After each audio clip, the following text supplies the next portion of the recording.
Welcome to the show. On today's show, we are going to look at Tesla and its S&P inclusion and what it means for our personal stock portfolio. We're going to take a look at Aptera Motors and is Apple building a car? Stay tuned. We've got that and more on the way.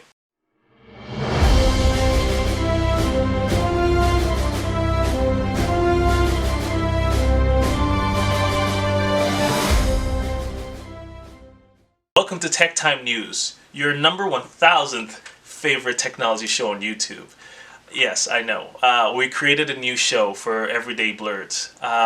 So we had something called Tech Minute or Not, and that was a great jumping off point. But now I'm going to make this show a little bit more consistent. And hold up, before we get into things, we moved into the new studio, and we have some really exciting things coming up for you.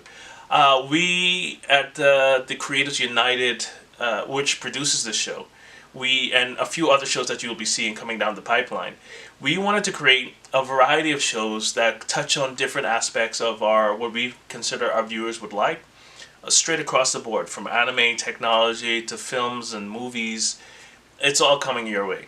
Yeah, it's a new studio. I'm kind of digging it. I'm thinking of adding maybe a little plant over there, a bookshelf to show some of the awards that I won. More on that later. Yeah, I think I'm excited, and we have so much content coming towards your way. So on today's show, we're going to kick it off with some Tesla news. Full disclosure, I do own Tesla stock, and it has been very, very, very good for me this year. I would like to get everyone as excited as I am about the company. And you can see a bunch of YouTube shows, but I wanted to make this show a little bit different by giving my personal opinion and my research. I do have some financial background, and I think I can really add a lot to the conversation about where I think Tesla's headed, and maybe, just opinions on, what people could do with their finances in terms of stocks, equities, real estate, things of that nature. So as of Friday, 4 p.m. Eastern Standard Time, Tesla is officially part of the S&P 500. Technically, there's a piece of documentation that says that December 21st is the official day. But as we have learned, trading began as soon as the close happened on the stock market, New York Stock Exchange, on Friday. So it's a pretty exciting time, but something really weird happened. Like at the very last minute, if you were watching it like I was, the stock spiked to about $6.95, like literally 30 seconds before closing. And I'm like, what is happening right now? And then it just drops straight back down to $6.77. And if you're like me, we were expecting some crazy volumes, some crazy trading to be happening in the final minutes. And if you were really optimistic and bullish, you kind of expected the price to skyrocket to like 800, 900 because, apparently people should be holding on to their shares. But that's not what happened. And I explained it to my wife, and I think I'll explain it again, at least in this first batch of purchasing. So I do believe that the S&P 500 companies, the index that was, they did actually begin to buy their shares, right? But I believe they had a particular share price, a share range, that if it exceeded, it would stop, the buying process until Monday, when the official day begins. And I think there was a sharp spike. They just executed all at once at closing. Boom, we want this amount. And no one had time to react. So the price just skyrocketed for a brief second, and then you had a kind of sell-off from other investors that were trying to cash in. They probably set their limit at maybe, I don't know, 690, 680, something like that, to rake in those profits. So there was a quick exchange of hands between people that were trying to offload Tesla stock and those that were trying to onload within the index. And I believe that the trading will continue tomorrow, which is Monday, December 21st. The trading pre-hours will continue. I do expect the price to go up a little bit more, not too crazy. When it's all said and done and the sell-off and people take their profits and everything, I think that we're looking at a price target of around 750. That's my prediction. You can hold me to that. If I'm wrong, then I have some more tweaking to do just in general. But I think after it's all done, it's 750. Now, I heard very crazy estimates or hopes rather, of $1,000, $2,000. I don't think that's realistic. I just, the thing is that there are floating shares, and there are groups of companies that are trying to offload these shares. Everyone believes that everyone's trying to, I would believe that you would be insane to sell your Tesla stock at the moment if, someone had to buy an index, for that matter, a group of companies. They're like, we have to buy this, we'll give you anything. You would think that the most sensible thing is to hold on to the shares, but I do believe that this is a time where people will be cashing out, creating liquidity for other investments. This is just an event to maximize that exchange. And so it's going to be a really interesting day tomorrow. But like I said, I think the price will settle somewhere around 750 when the dust is done, and we may not see until January 1st, 2021, what the lasting effects of the S&P inclusion does to the stock price. But it's fun time. This is a great opportunity for Tesla. The index ensures that Tesla is with the big boys now. They're legitimized. Their investments are solid. We know it's not going anywhere. This is an index for retirement funds and banks and institutions that are trying to create some form of store of value. And I think it's a trend that's going to continue 5, 10 years, 20 years. And if Tesla over delivers on their promises, the confidence level on the stock and the company is just going to go through the roof. And I do believe that people will look at Tesla the same way they look at Bitcoin. It's just a place to store your money, and it's going up and up and up. And it looks like exciting times. So definitely Tesla has done, all tech stocks in general, including Square and the FANG stocks, which is Facebook, Apple, Netflix, Google. There's another A, because there's two A's. Apple, could it be Aptera? That's a great segue into our next story. Aptera Motors. I don't know if you've heard of this company. So Aptera Motors is a new startup, brand spanking new.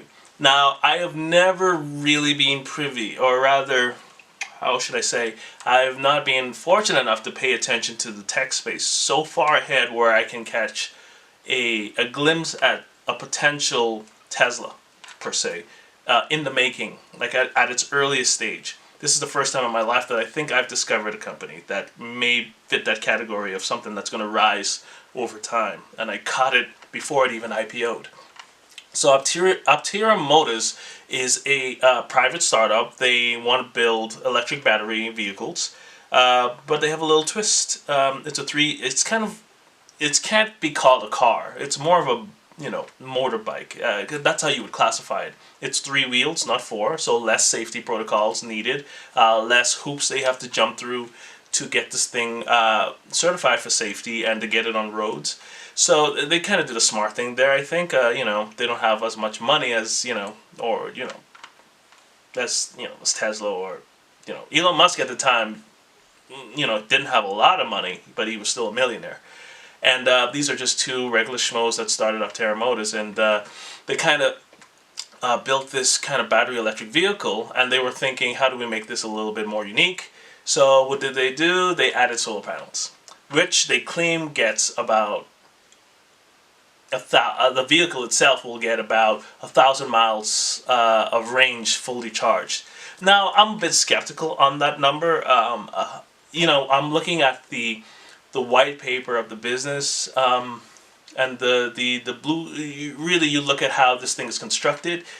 First and foremost, it is not the safest thing in the world. If you look at this thing, it's, it looks like you're one crash away from But if those stupid slingshot vehicles can get on the roads, this won't have a problem at all.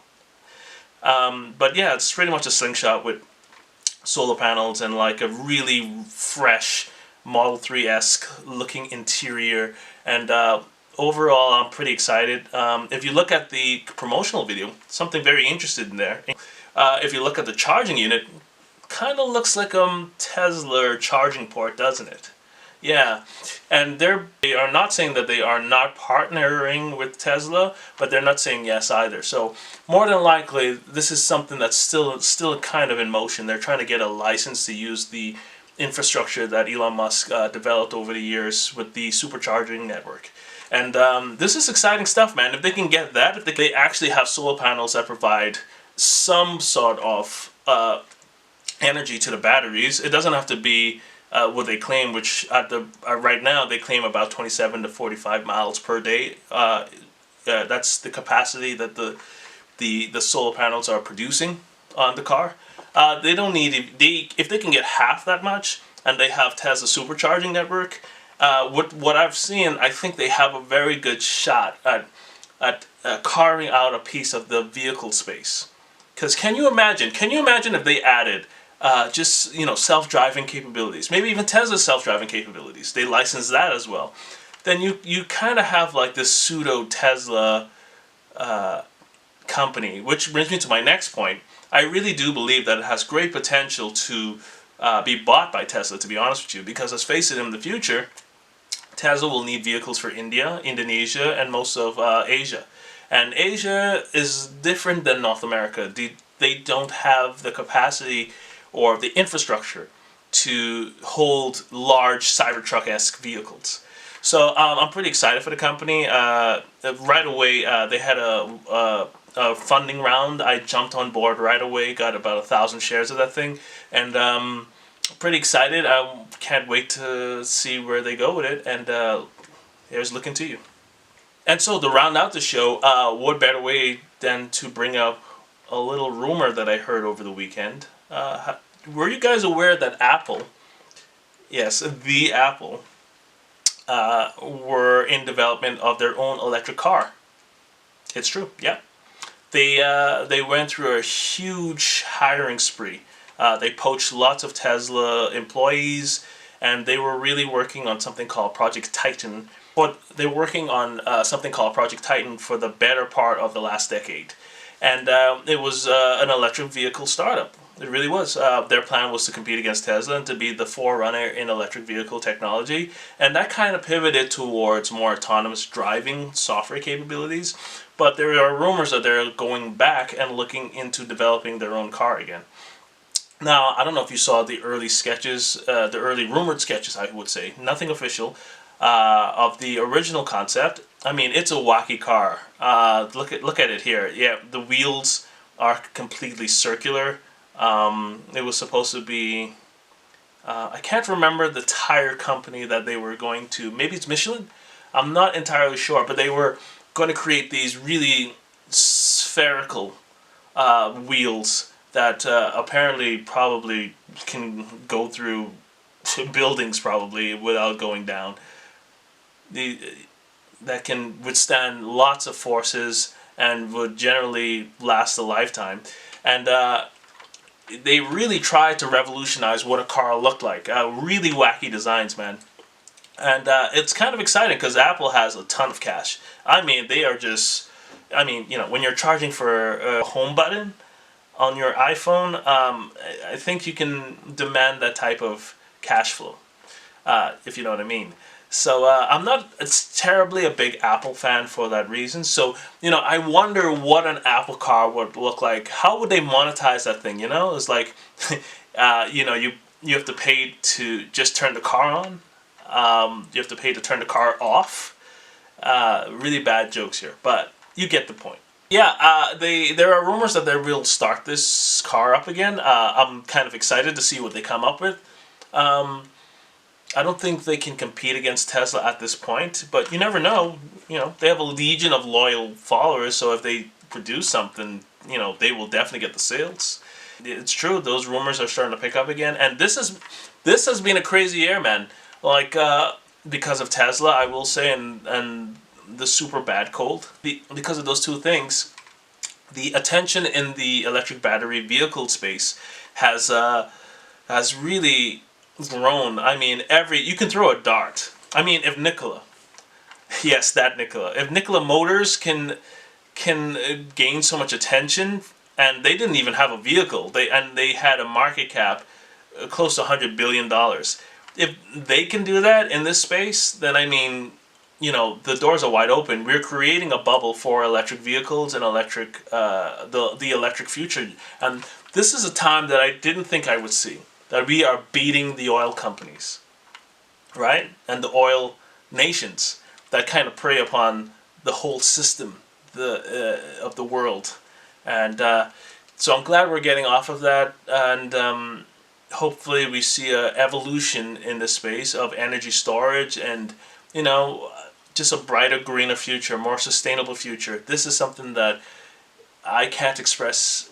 Since me and my wife, we built solar panels in our garage, and just to learn how this thing works.